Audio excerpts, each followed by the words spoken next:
ব্যক্তি ফিরে আছে না তাহলে ছাতি মাসে সত্যি তোমরা লাগিয়েছে ছাতি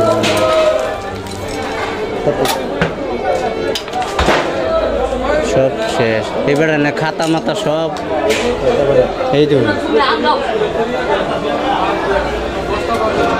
টাঙ্গের ভিতরে হুদা খাতা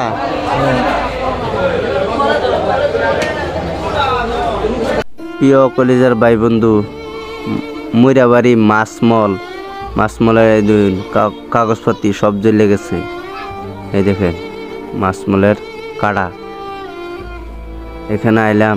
ভিডিও উড়াইলাম এই দেখেন কাগজপত্র সব জ্বলে গেছে কয়েকটা বিজ্জা রয়েছে কাগজপত্র মানুষের বহুত লোকসান হয়েছে এই দেখুন বিচাইতেছে মহাজনে মাছমলের মহাজন এই দেখেন